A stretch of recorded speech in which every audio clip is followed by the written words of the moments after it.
시청자 여러분 안녕하십니까? 국민의 분노가 국회를 덮쳤습니다. 오늘 국회 본청 앞에서 열린 애국 시민들의 집회는 강력하고 효과적이었습니다. 실질적으로 성과를 거뒀습니다. 공포에 질린 문희상 의장이 본회의를 열지 못하고 연기하겠다고 했습니다. 시청자 여러분, 오늘은 또 한국 현대사에서 의미 있는 날로 기록이 될 것입니다. 대한민국 국민들은 피플 파워를 목격하고 있습니다.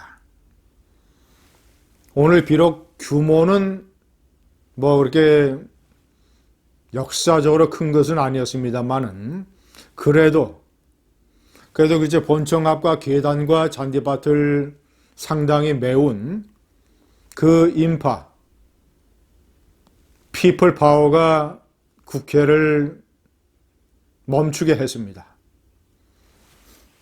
제가 오늘 진행된 상황의 의미를 좀 정리를 해봤습니다. 첫 번째, 역대 국회 경내에서 열린 대통령 취임식에 일반 시민과 초청받은 사람들이 참석한 그런 사례를 제외하고는 일반 국민이 자발적으로 국회 경내에 진입을 해서 그 정도 인파를 구성한 것은 아마도 거의 전례가 없는 일일 것입니다.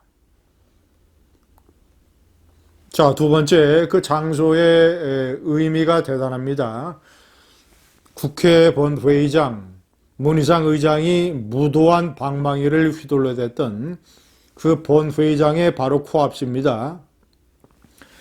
집회가 열린 장소에서 계단을 올라가서 본청 정문 현관으로 통과해서 또다시 계단을 올라가면 바로 로텐도 홀이고 국회 본회의장입니다. 국회 본회의장의 문을 열면 바로 국회의장석이 정면에 보입니다. 오늘 집회의 함성을 국회 본청에 있는 국회의장실에서 문희상은 생생하게 들었을 것입니다. 자, 그것이 장소가 얼마나 중요한가. 그래서 제가 토요일 아침 동영상에서 토요일 광화문 집회는 예정대로 하지만 16일서부터는 비상사태이기 때문에 여의도와 국회를 공격해야 된다. 바로 무도한 일이 벌어지고 있는 그 현장을 공격을 해야 된다. 라는 호소와 주장을 드린 적이 있습니다. 당연한 거고 많은 국민들이 다 미리 생각하신 것이지만 장소가 그만큼 중요합니다. 자, 세 번째, 10월 3일의 광화문 집회는 정말이지 건국 이래 최대 규모, 많은 사람들이 압사 직전의 위기를 겪었을 그 많은 최대한 엄청난 인파의 거대한 집회. 10월 3일을 압축할 수 있는 단어가 거대라면 오늘 숫자는 비록 그리 많지 않았지만 그런 집회에 비하면 오늘 본청 앞 집회를 상징할 수 있는 단어는 강력입니다. 강력. 문재인 정권, 그리고 더불어민주당 집권 세력, 이 좌파 연합, 이 4+1, 이 세력의 급소를 찔러버린 것이죠. 어떤 공격적인 행동을 할 때는 급소를 찌르는 게 대단히 중요하지 않습니까? 오늘 집회는 급소를 찔렀다. 대개 어떤 국민혁명에서 대통령궁이나 왕궁이나 아니면 대통령의 집무시설이라든가 이런 것이 공격받는 것은 완전히 유혈혁명의 맨 끝에 발생하는 일입니다. 그러니까 그것은 완전히 정권을 뒤집어 버리는 것, 정권이나 체제를 뒤집어 버리는 것, 1789년의 프랑스 혁명이나 아니면 1917년의 러시아 혁명처럼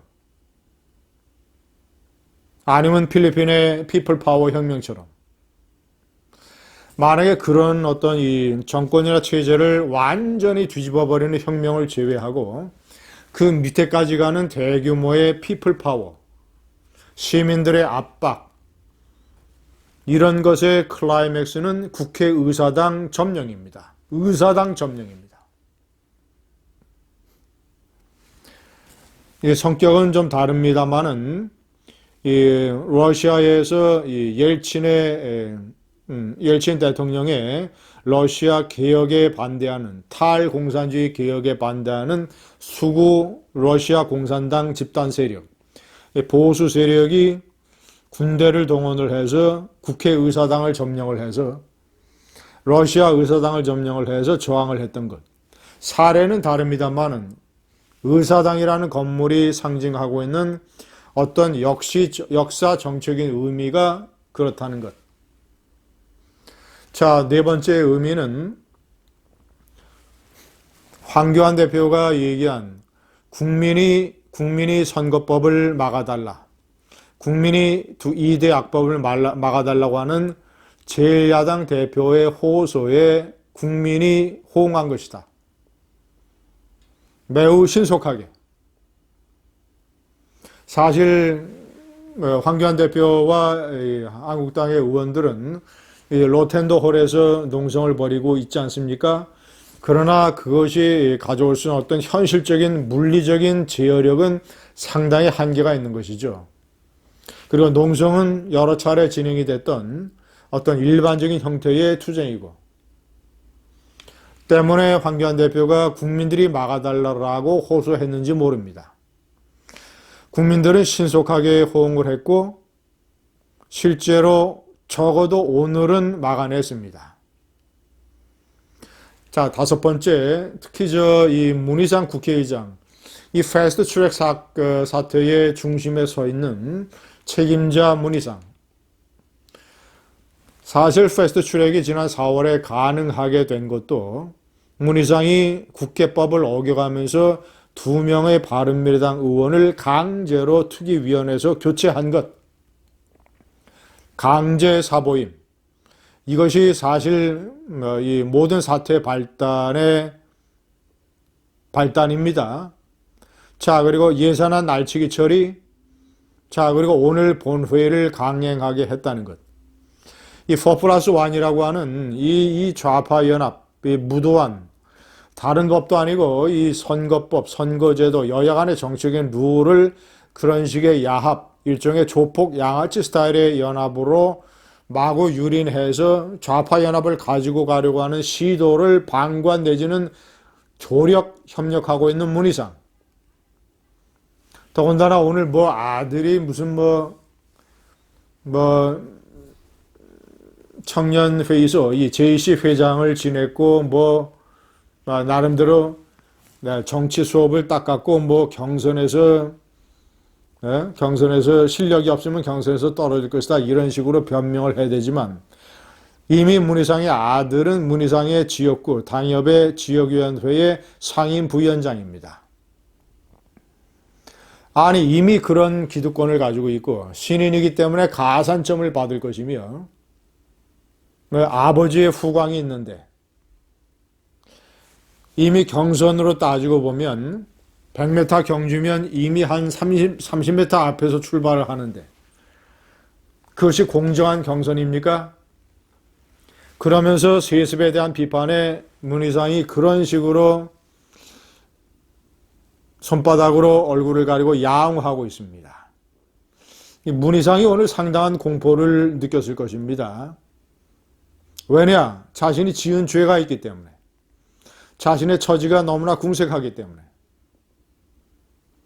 자, 문희상뿐만이 아닙니다. 같은 문씨인 문재인. 청와대에 있지만 오늘 사태에 대해서 문재인이가 느끼는 감회는 또 남다를 겁니다. 지난번에 10월 3일 집회 때도 이제 그런 어떤 청와대를 맡고 있는 경찰 저지선을 뚫으려고 하는 시위대와 물리적인 충돌이 발생을 했습니다만은, 문재인이 이 국회 본청 앞 사태를 보면서 저거 남의 일이 아니다. 까딱까딱하는 청와대 앞에서도 저런 일이 벌어질 수 있다. 청와대 진입을 시도하는 시위대와 유혈 사태가 발생할 수도 있겠구나. 자, 만약에 문희상이가 또 본회의를 강행하려고 하거나 이 선거법 이 공수처를 날치게 하려고 한다면 시위대는 본청 진입을 시도할 겁니다. 엄청난 물리적 충돌이 발생할 가능성이 높고 유혈 사태까지 생길지도 모릅니다. 시청자 여러분, 이번 사태에 중요한 불을 지핀 정치 세력은 우리공화당입니다. 금요일 밤에 우리공화당의 소수 이 많지 않은 인원, 100명, 200명, 이 정도 세력이 조원진 당대표를 앞장세워서 국회 본청을 진입하려고 시도를 했던 것. 그래서 경찰과 격렬한 몸싸움을 벌였던 것. 이것이 많은 애국 시민들을 자극을 했습니다. 아, 우리도 저렇게 해야 되겠다. 이제 광화문을 넘어서 이제는 우리도 여의도로 몰려가야 되겠다. 라는 식의 어떤 자극제가 됐습니다. 시청자 여러분, 국민의 분노가 국회 본회의장을 위협하고 있습니다. 감사합니다.